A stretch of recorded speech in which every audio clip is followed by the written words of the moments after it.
जय हिंद दोस्तों, वंदे मातरम। देखिए, इंडिया ने बांग्लादेश के खिलाफ जो ये जीत दर्ज करी है वो कहीं से कहीं तक भी अनएक्सपेक्टेड नहीं थी, लेकिन उसके बावजूद भी इस जीत के बाद में इंडियन फैंस सिर्फ एक्साइटेड इसीलिए हैं कि इस पूरे मैच को लेकर जो दरअसल हाइप क्रिएट कर दी गई थी कि यार मतलब इस मैच में तो ये हो जाएगा, इस मैच में तो ये हो जाएगा, बांग्लादेश ऐसा कर देगी, बांग्लादेश वैसा कर देगी।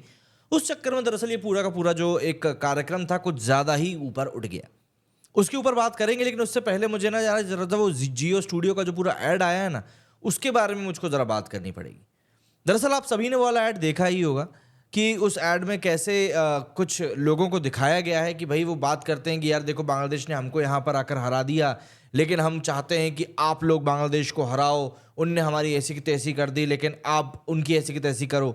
दरअसल यहाँ पर जियो वालों की तरफ से दिखाने की ये कोशिश करी गई है कि जो हमारे पड़ोसी देश के लोग हैं वो हमसे रिक्वेस्ट कर रहे हैं कि यार आप जो हो, आप बांग्लादेश को सबक सिखाओ, आप बिल्कुल उसके सामने अच्छा खेलो और हमारी जो मुराद अधूरी रह गई उस मुराद को आप पूरा करो।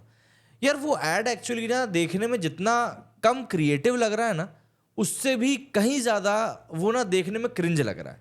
और ये सिर्फ मैं नहीं कह रहा हूँ, बल्कि काफ़ी सारे लोगों का यही मानना है। एंड हर कोई यही कह रहा है कि यार ये वाकई में इसकी क्या ही ज़रूरत थी। मतलब मौका मौका जो ऐड आया था स्टार स्पोर्ट्स का वो फिर भी थोड़ा क्रिएटिव था, बट यहाँ तो ऐसा लगता है कि बस ऐसा लगता है कि कुछ ना कुछ भुनाना था पाकिस्तान के नाम से, बस उसको कोशिश कर लिया। तो मेरे लिए तो मतलब लिटरली वो एक बहुत बड़ा लेट डाउन था। चलिए मैच के ऊपर वापस आए तो यार देखो, इस मैच से भी इंडिया को कुछ हीरोज मिले हैं।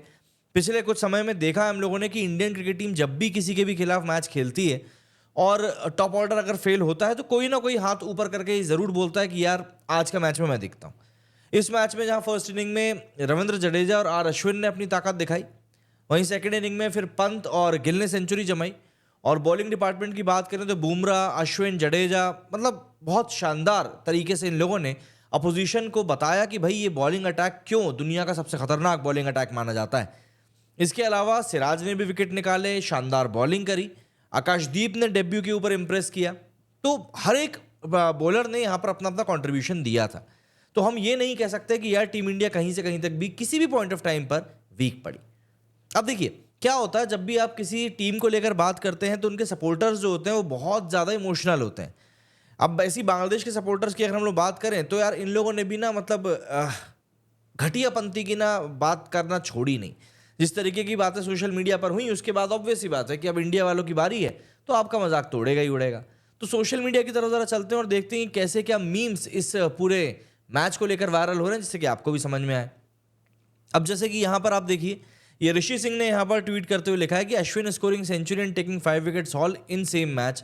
ये अश्विन है जो कि इस समय डॉक्टर स्ट्रेंज के एक अवतार में दिख रहा है। बैटर भी है, एनालिस्ट भी है, 500 विकेट भी लिए हैं, यूट्यूबर भी है, सबसे बड़ी बात तो बहुत सारी चीज़ें हैं एक ही बंदे के अंदर में।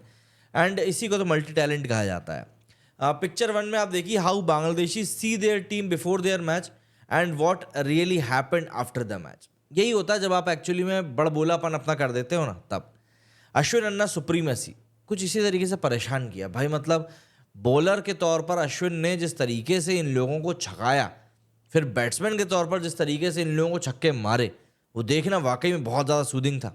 अच्छा, ये कोई इमेज, ये कोई मीम नहीं है, है ना। आप इस इमेज में बस टेस्ट मैच की सुप्रीमेसी को क्या विटनेस करो। यहाँ पर आप देखो, ये कीपर खड़ा हुआ है, first slip, second slip, third slip, गली गली बैकवर्ड पॉइंट, मतलब 1 2 3 4 5 6, ये लेग स्लिप 7, ये एक बंदा खड़ा हुआ है 8, ये खड़ा हुआ है 9।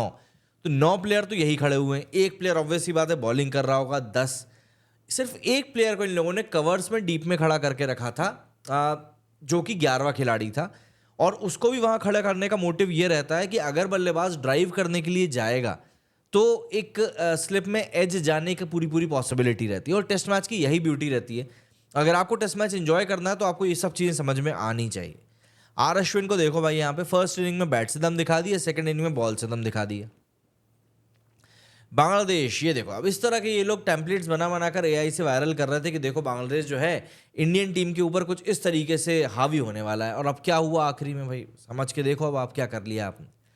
पाकिस्तान के खिलाफ कुछ ऐसे गुर्रा रहे थे और इंडिया जैसे ही पाकिस्तान के फादर से मिले तो भैया देखो ये हाल हो गया। अगेंस्ट पोलियो, मतलब पाकिस्तान के अगेंस्ट देखो क्या हुआ था। और अगेंस्ट इंडिया के खिलाफ अगर हम बात करें, इवन सेकंड इनिंग में भी यही हुआ। सेकंड इनिंग में भी लिटिन दास कोई कुछ खास काम कर नहीं सके और वापस पवेलियन की तरफ चले गए। इसीलिए बोलते हैं कि इंसान को जब भी बात करना चाहिए थोड़ा सा सोच समझ कर बोलना चाहिए, तो ज़रा ठीक रहता है। Morne Morkel when he was the bowling coach of Pakistan और when he was the coach, he is the coach bowling coach of India. अब यहाँ पर बंदा अलग ही परेशान दिख रहा है, और वो परेशान इसलिए दिख रहा है क्योंकि बॉलर्स को जिस तरीके से अपना एक नेचुरल गेम खेलना चाहिए बंदे वो तक नहीं कर रहे हैं। और ऑब्वियस सी बात है, ऐसे में फिर बॉलिंग कोच तो सर पकड़े गई। और यहाँ पर देखो भाई, बंदा खुश है, उसको पता है कि इस वाले बॉलिंग अटैक के साथ में मेरे को आने वाला है मज़ा। और ऐसे में क्या होता है ना, इंसान और भी ज़्यादा एंथुजियास्टिक होकर काम करता है। तो ये तो मॉर्ने मॉर्कल के लिए एक विन विन सिचुएशन है। अब यहाँ देखो, आप बांग्लादेश क्रिकेट टीम कुछ ऐसे लंगड़ा के चल रही है और पीछे से यूट्यूबर अश्विन ने क्या ऐसी की तैसी करी है, वो हम सबने देख मारी। अच्छा जी, ये तो एक मीम भयंकर ही वायरल हो रहा है, किस तरीके से झुंड बनाकर बांग्लादेश को यहाँ पर घेरा जा रहा है। अच्छी बात है जी, अच्छी बात है। अब यहाँ क्या है भैया, बांग्लादेश और कुछ इस तरीके से बीन बजा रहे हैं बैठ के, कौन, अश्विन और जडेजा नाच रहे थे भाई, बांग्लादेश के खिलाड़ी नाच रहे थे। किसी को संपट नहीं पड़ रही थी कि कहाँ बॉल जा रही है और कहाँ नहीं जा रही। कांगलूज broke old father of nation statue to create statue for a new father of nation. ये थोड़ा ज़्यादा हो गया, यहीं ख़त्म करते हैं, नहीं तो क्या है ना, आगे कुछ और कंट्रोवर्सी हो गई तो भाई फिर क्या ही बोल सकते हैं। बट हाँ, मैच बहुत शानदार रहा। इंडिया ने जिस तरीके से अपनी टोटल डोमिनेंस दिखाई है कि क्यों टेस्ट क्रिकेट में इंडिया को इतना ज़्यादा हाईली रैंक किया जाता है, ये एक बात समझ में आई है। एंड देखिए, ये इंडिया के पॉइंट ऑफ व्यू से इसलिए अच्छा है क्योंकि इंडिया को आने वाले समय में ना बहुत इंपॉर्टेंट मैचेस खेलने हैं, तो बांग्लादेश के सामने एक प्रैक्टिस भी हो जाती है। अब इंडिया ने जैसे सेकंड टेस्ट मैच के लिए अनचेंज्ड टीम को मतलब डिक्लेयर कर दिया है। अब ये एक टैक्टिक होती है कि सामने वाली टीम के ऊपर प्रेशर बनाने की, कि भाई तुमको तो अभी से पता है कि हमारी अगली टीम क्या होने वाली है, अब तुम बना लो तुमको क्या स्ट्रैटेजी बनानी है। तो ये क्लियर तौर पर एक चैलेंज है बांग्लादेश के लिए कि इंडियन टीम आपको इसी ब्रांड ऑफ क्रिकेट के साथ में अगले मैच में मिलने वाली है। एंड अगर आपको अगला मैच जीतना है तो फिर आपको कुछ ना कुछ तो आउट ऑफ द बॉक्स सोचना पड़ेगा, क्योंकि बांग्लादेश की टीम ना अप्लाई नहीं कर पा रही थी चीज़ें यार। मतलब स्टार्ट सबको मिल रहा था, बट एक पॉइंट था कि वो लोग खेल रहे थे, फिर उसके बाद बोल रहे थे भाई अब तू देख लेना। जस्ट शाकिबुल हसन की हम लोग बात कर लें, भाई सीनियर खिलाड़ी हो आप टिके हुए हो, सडनली आज सुबह बंदे ने स्लॉक खेलना शुरू कर दिया, स्वीप मार रहा है उठा उठा के, मतलब कुछ तो भी कहीं पे कुछ जा रहा है, कहीं पे कुछ जा रहा है, किसी को समझ में नहीं आ रहा था कि ये बंदा करना क्या चाह रहा है। और आखिर में आउट हो गया। एक स्टंप छूटा था, अश्विन की बॉल पर एक स्टंप छूटा था, और लेकिन उसके बाद भी बंदे को समझ में नहीं आया। ऐसा होता है अमूमन, लेकिन बांग्लादेश के खिलाड़ी अगर इसी चीज़ को बंद कर देंगे और पेशेंस के साथ में थोड़ा खेलेंगे तो शायद ऐसा लगता है कि ज़्यादा दूर तक खेलना इनके लिए भी काफ़ी हद तक आसान हो जाएगा। बट वही बात आ जाती है कि इसको लेकर फिर आपको काफ़ी हद तक चीज़ों को संभालना पड़ेगा। खैर, देखते हैं अब कैसा क्या होता है। तो अब आप मुझे कमेंट करके ज़रूर बताइएगा कि आप लोगों का इस बारे में क्या कुछ कहना है। मेरे इस वीडियो में फिलहाल इतना ही। जय हिंद, जय भारत।